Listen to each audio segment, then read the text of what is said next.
네, 오늘 말씀을 가지고 심지가 견고한 자라는 제목으로 하나님의 은혜의 말씀 전하겠습니다. 우리 에어컨이 지금 고장이 난 상태라서 많이 더우시죠?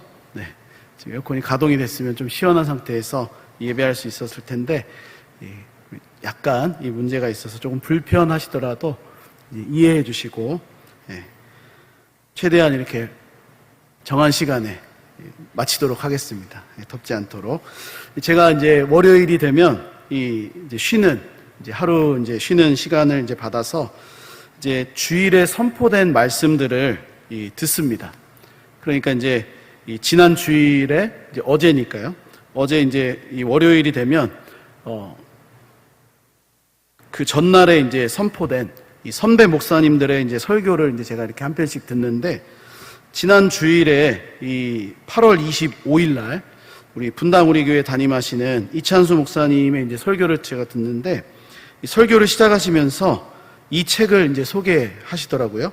우리 사회 심리학자인 조너선 하이트가 쓴 불안 세대 디지털 세계는 우리 아이들을 어떻게 병들게 하는가, 이런 책에 대해서 이제 이 설교를 시작하시면서 이제 도입에 대해서 말씀하셨는데, 이 내용은 이렇습니다. 이 세대가 이 스마트폰, 이 디지털 세계를 지나면서 너무 편리하고 빠른 시대에 살고 있지만, 오히려 다음 세대 또 사람들의 내면과 감정은 더 불안해지고 이 염려가 많고 정서적으로 메마른 시대가 되었다. 이렇게 이제 이 설교를 시작하시는 걸 들었습니다. 그래서 이 결론은 이것입니다. 우리는 염려와 불안이 가득한 이 시대에 무엇이 우리의 삶에 평안함과 안정감을 줄 수 있는지를 찾아서 시대를 향한 기독교적인 대안을 지혜롭게 제시할 수 있는 성도들이 되어야 된다. 이런 이제 권면을 이제 쭉 이어나가셨는데, 저에게 매우 큰 공감이 가는 이 말씀이었습니다. 왜냐하면 오늘 이 본문을 제가 이제 정하고 나서 이 월요일 날 이제 설교를 준비하기 위해서 또 묵상하고 이렇게 준비하는데, 이 이야기가 딱 이제 저의 마음에 이제 다가왔습니다. 왜냐하면 한 사람이 성장하고 이 성숙해지기 위해서는 이 심리적 안정감이라는 것이 매우 중요하다고 생각합니다. 특별히 어린 아이들, 저희도 이제 어린 아이들을 막 키우고 있는데, 이 어린 아이들에게는 부모라는 존재가 있음으로 해서 이 심리적인 안정감을 갖게 합니다. 그래서 아이들도 이 부모를 통해 심리적인 안정감을 느끼면서 성장하고 성숙하는 것이죠. 만약 부모가 자녀에게 안정감을 주지 못한다면 어떻게 되겠습니까? 아마도 그 아이는 이 성장하고 이 성숙하기는 할 텐데 마음의 불안과 염려를 계속해서 가지면서 이 자랄 수밖에 없을 겁니다. 저는 우리의 신앙도 마찬가지라고 생각했습니다. 늘 우리의 신앙생활이 불안해지고 또 걱정하고 이 염려하면서 신앙생활을 하다 보면 우리 안에 있는 이 속사람, 이 믿음에 대한 것이 바른 모습으로 성장하고 이 성숙하지 못할 것이라고 그렇게 보입니다. 하지만 반대로 우리 하나님 안에서 참된 평안 그리고 안정감을 가지고 우리가 신앙생활을 할 수만 있다면 우리의 믿음은 이전보다 더 견고해질 수가 있고 이 바르게 세워질 수 있을 것입니다. 그러므로 성도는 하나님 안에서 평안함을 구해야 됩니다. 이 평안함을 찾고 누릴 수 있어야 한다는 것입니다. 왜냐하면 하나님 안에 있는 참된 평안, 안정감이라는 것이 우리 자신의 믿음을 지키는 것이고 또 우리 자신을 보호할 수 있는 견고한 성읍이 되기 때문에 그렇습니다. 주 안에 사랑하는 여러분, 먼저 말씀을 전하면서 우리 모두 하나님 안에서 이 참된 평안과 안정감을 누릴 수 있기를 간절히 축복합니다.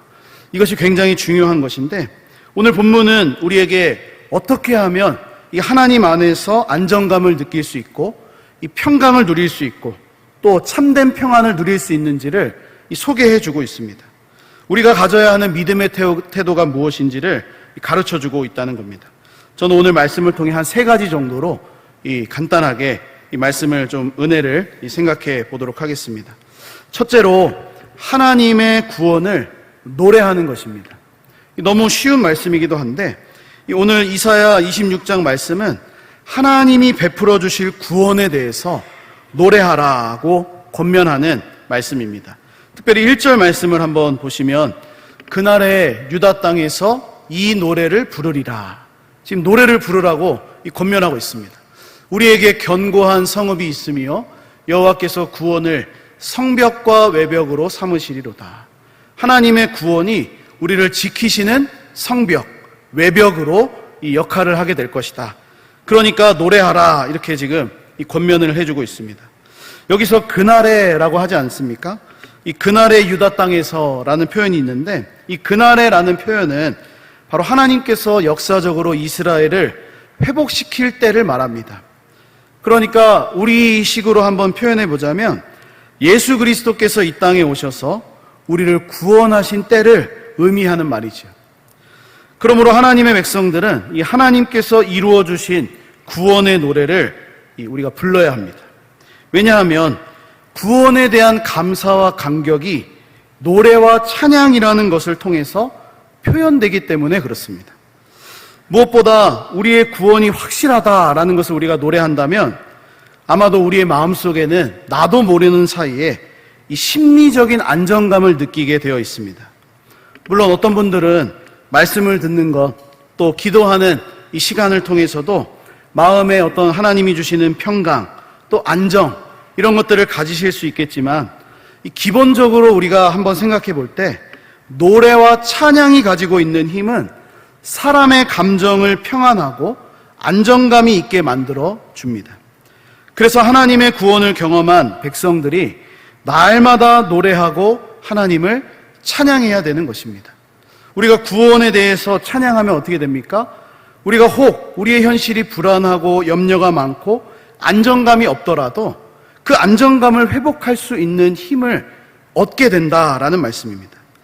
성경을 보니까 언제나 이 하나님의 백성들은 하나님의 구원을 경험한 후에 항상 노래를 하고 이 찬양했던 것을 보게 됩니다. 대표적인 말씀이 홍해 말씀 이후에 나오는 출애굽기 15장 말씀입니다. 모세와 이스라엘 백성들이 하나님을 향해 노래하고 찬양했습니다. 우리 출애굽기 15장 1절에서 2절 말씀을 보여주시면 이렇게 말씀합니다. 이때에 지금 홍해를 건넌 다음에 이 하나님을 향해 이 찬양하는 것입니다. 모세와 이스라엘 자손이 이 노래로 여호와께 노래하니 일러스되 내가 여호와를 찬송하리니 그는 높고 영화로우시며 말과 그 탄 자를 바다에 던지셨음이로다. 여호와는 나의 힘이요 노래시며 나의 구원이시로다. 그는 나의 하나님이시니 내가 그를 찬송할 것이요 내 아버지의 하나님이시니 내가 그를 높이리로다. 지금 구원을 경험한 다음에 모세와 이스라엘 백성들이 하나님을 노래하고 찬양하고 있습니다. 뿐만 아니라 이 구원을 경험한 이후에 찬양할 뿐만 아니라 성경을 보니까 자신의 마음이 괴로울 때, 지금 슬프고 힘든 상황인데도 불구하고 하나님을 향해 노래하고 찬양했던 시편의 시인들이 있었다는 것을 우리가 보게 됩니다. 우리 시편 77편 6절 말씀을 보면 찬양을 인도하던 아삽이라는 사람이 이렇게 고백합니다. 밤에 부른 노래를 내가 기억하여 내 심령으로 내가 내 마음으로 간구하기를. 지금 아삽이 어떤 형편에 있냐면 굉장히 어렵고 힘든 이 상황에 있었습니다.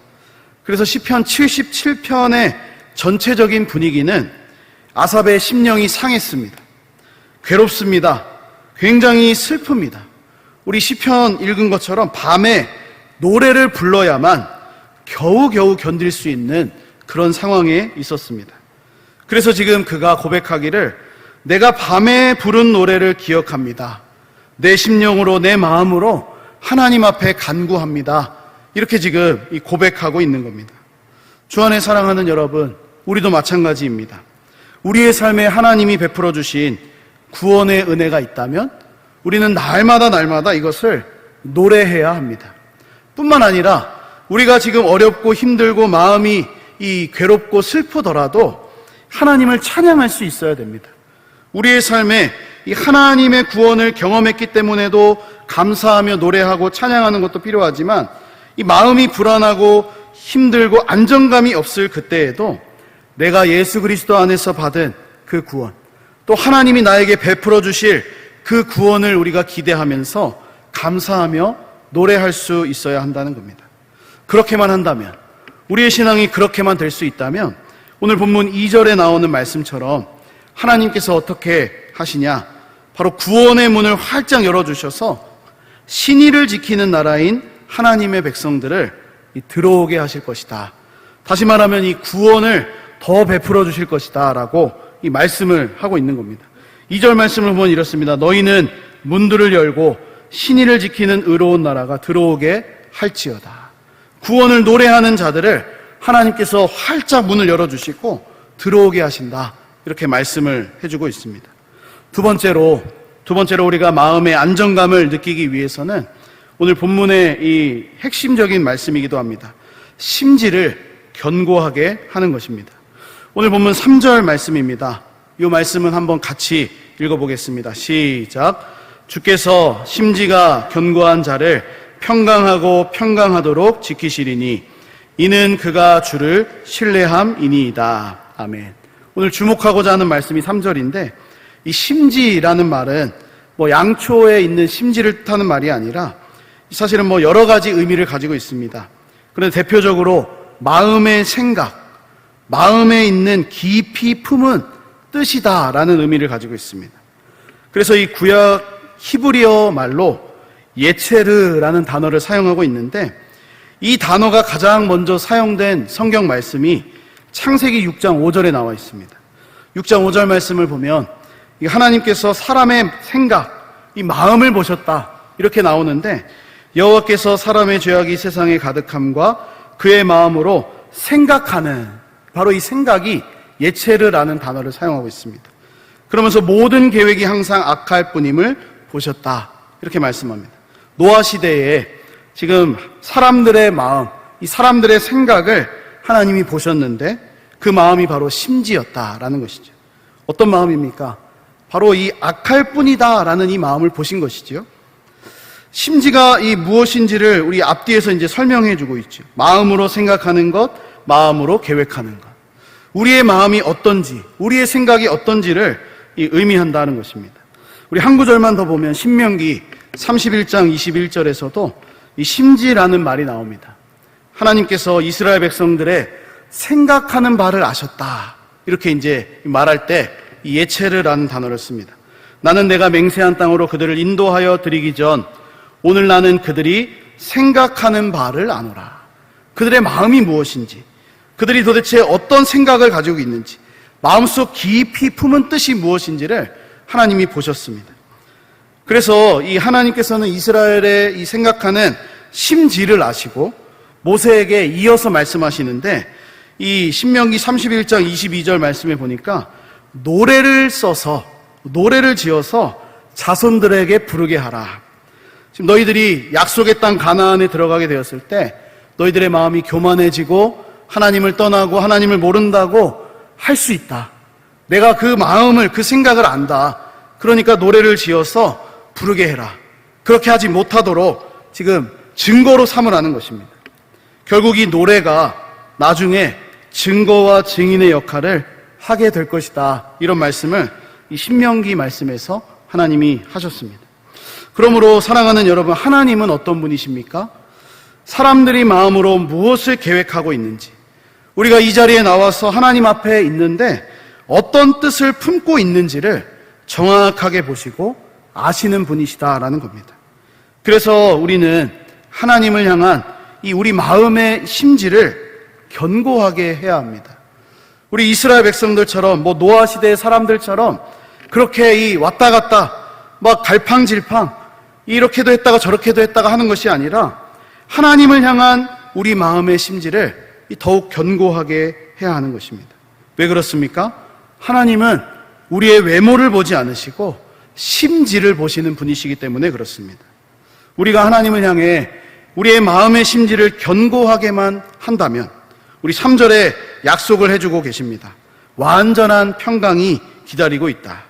흔들리지 않는 안정감을 우리에게 주실 것이다. 그렇게 말씀합니다. 주 안에 사랑하는 여러분, 하나님을 향해 우리 마음의 심지를 견고하게 할 수 있기를 간절히 소망합니다.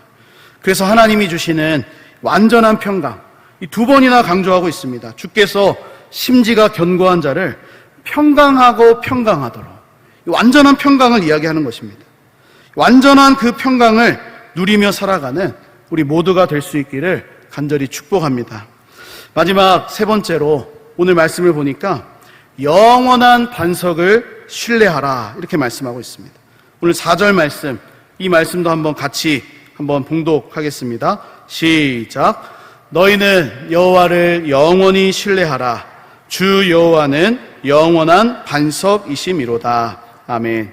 여기서도 두 번이나 강조하는 것이 있습니다. 영원히라는 말입니다. 영원히. 하나님의 백성들이 여호와를 신뢰해야 되는데, 하나님을 신뢰해야 되는데 영원히 신뢰해야 된다. 그냥 한 번 신뢰하고 힘들 때 신뢰하지 않는 그런 정도가 아니고 영원한 반석이시기 때문에 우리도 영원히 신뢰해야 된다. 이렇게 말씀하고 있습니다. 다시 말하면 이 뜻이죠. 한결같이 변함없이 우리가 처음 하나님을 신뢰하기로 작정했다면, 내가 그렇게 살기로 마음 먹었다면 끝까지 영원히 하나님을 신뢰하라는 것입니다. 우리의 신앙생활은 하나님만이 우리가 의지할 영원한 반석이 되신다는 것을 알고 변함없이 신뢰하며 나아가는 것이 굉장히 중요합니다. 왜냐하면 흔들리지 않는 평강, 흔들리지 않는 안정감이 영원한 반석 되시는 하나님으로부터 나오기 때문에 그렇습니다. 제가 저희 모교회 이제 담임 목사님으로부터 늘 배우고 또 늘 이렇게 새겨드렸던 말씀 중에 하나가, 한 번 시작했으면 묵직하게 가라는 거예요. 묵직하게. 그냥 뭐 이랬다가 저랬다가 하지 말고 한 번 하기로 정했으면 끝까지 한번 해보라는 거예요. 그래서 제가 뭐 부끄럽지만 이런 이야기도 한번 했던 적이 기억이 납니다. 제가 이제 신대원 시험을 이제 한 3번 정도 이렇게 떨어지게 됐는데 포기하려고 했어요, 사실은. 그래서 더 낮은 이 신학교나 시험 보지 않고 이렇게 들어갈 수 있는 그런 학교들도 있지 않습니까? 그런 데를 이제 넣으려고 했어요, 사실은. 그런데 목사님께서 한 번 더 하라는 거예요, 한 번 더. 결국에는 이제 4번째, 3번째 떨어지고 4번째 시험 봐가지고 합격을 해서 신대원에 가서 졸업을 했습니다. 그러니까 한 번 시작했으면 끝을 보라는 것이죠. 끝까지. 이것이 굉장히 저는 신앙생활에서 중요하다고 생각합니다. 아마 우리 교회에도 이 수요예배에 나오신 우리 분들은 내가 수요예배에 참석하기로 결단하겠다. 그래서 끝까지 지키고 계시는 분들이 계신 줄로 믿습니다. 아마 그런 분들은 하나님께서 주시는 이 평강의 은혜가 넘치시리라고 저는 확신합니다. 왜요? 하나님께서 약속을 해주고 계시기 때문에. 하나님을 견고하게 섬기기로 결정했다면, 심지를 그렇게 정했다면 하나님께서 반드시 평강하도록 지키실 것이다. 이렇게 약속을 해주고 계십니다. 우리 시편 29편 11절 말씀에서도 하나님이 이런 분이시다라는 것을 우리에게 소개해주고 있습니다. 여호와께서 자기 백성에게 힘을 주시며, 하나님이 어떤 분이십니까? 힘을 주시는 하나님이시다. 여호와께서 자기 백성에게 평강의 복을 주시는 분이시다. 이렇게 시인이 노래를 하고 있습니다. 그러므로 우리는 어떤 상황에서도 우리의 영원한 반석 되시는 하나님을 우리가 붙들어야 되고 의지해야 되겠습니다. 하나님이 주시는 평강의 복이 하나님을 의지하는 자에게, 심지를 견고하게 하는 자에게 임하기 때문입니다. 그런 의미에서 우리가 예수 그리스도를 믿고 하나님의 자녀가 되었다면 우리는 하나님을 우리의 영원한 반석으로 삼기 때문에 우리를 위하여 십자가에 달려 죽으시고 부활하신 예수 그리스도도 신뢰할 수 있어야 됩니다. 예수님만이 우리가 의지해야 되는, 신뢰할 수 있는 영원한 반석이시라는 겁니다. 마태복음 7장 24절 우리 이하에는 예수님께서 가르쳐주신 유명한 비유의 말씀이 나옵니다. 반석 위에 집을 지은 사람, 모래 위에 집을 지은 사람. 이때 예수님이 말씀하실 때 마태복음 7장 24절에 이렇게 말씀을 해주셨습니다. 그러므로 누구든지 나의 이 말을 듣고 행하는 자는 그 집을 반석 위에 지은 지혜로운 사람 같으리니. 지금 강조하고 있는 것이 이 말을 듣고 행하는 자는 이라는 이 말씀입니다. 예수님의 말씀을 듣고 순종하는 자가 반석 위에 집을 지은 지혜로운 사람과 같다. 이렇게 말씀을 하고 계십니다. 예수님의 말씀이 다시 말하면 우리가 듣고 순종해야 하는 반석이라는 것입니다. 예수님이 우리를 위한 영원한 반석이시니까 예수님이 하시는 말씀도 우리가 믿고 순종해야 하는 반석이 되는 것이죠. 그러므로 주 안에 사랑하는 여러분, 우리 모두 반석 되시는 예수님의 말씀을 신뢰하면서 순종하고 살아갈 수 있기를 간절히 소원합니다. 말씀을 마무리하고 정리하겠습니다. 오늘 말씀을 준비하면서 저의 머릿속에 한 침대 회사의 광고가 떠올랐습니다. 흔들리지 않는 편안함. 여러분이 어떤 이 침대이 떠오르십니까? 나름대로 이 침대 매트리스를 잘 팔기 위해서 만든 광고 문구라고 제가 생각을 합니다. 왜냐하면 이 사람들이 낮에 잘 활동하기 위해서는 밤에 편안하게 자야죠. 밤에 편안하게 못 자면 낮이 완전히 망가집니다. 밤에 얼마나 편안할 수 있는가가 다음날 생활의 모습을 결정짓습니다.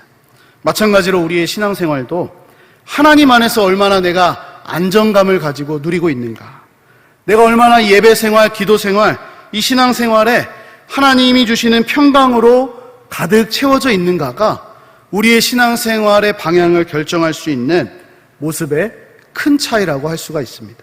그러므로 오늘 말씀을 통해 이 살펴본 세 가지를 우리가 기억하면서 완전한 평강, 평강하고 평강하도록 지키시는 그 평강, 하나님이 우리를 흔들리지 않는 안정감으로 이렇게 살게 하시기 위해서 첫째로 하나님의 구원을 노래하고, 둘째로 우리의 마음의 심지를 견고하게 하며, 셋째로 우리의 영원한 반석 되시는 하나님을 영원히 신뢰하고 살아가는 우리 모두가 될 수 있기를 예수님의 이름으로 간절히 축복합니다.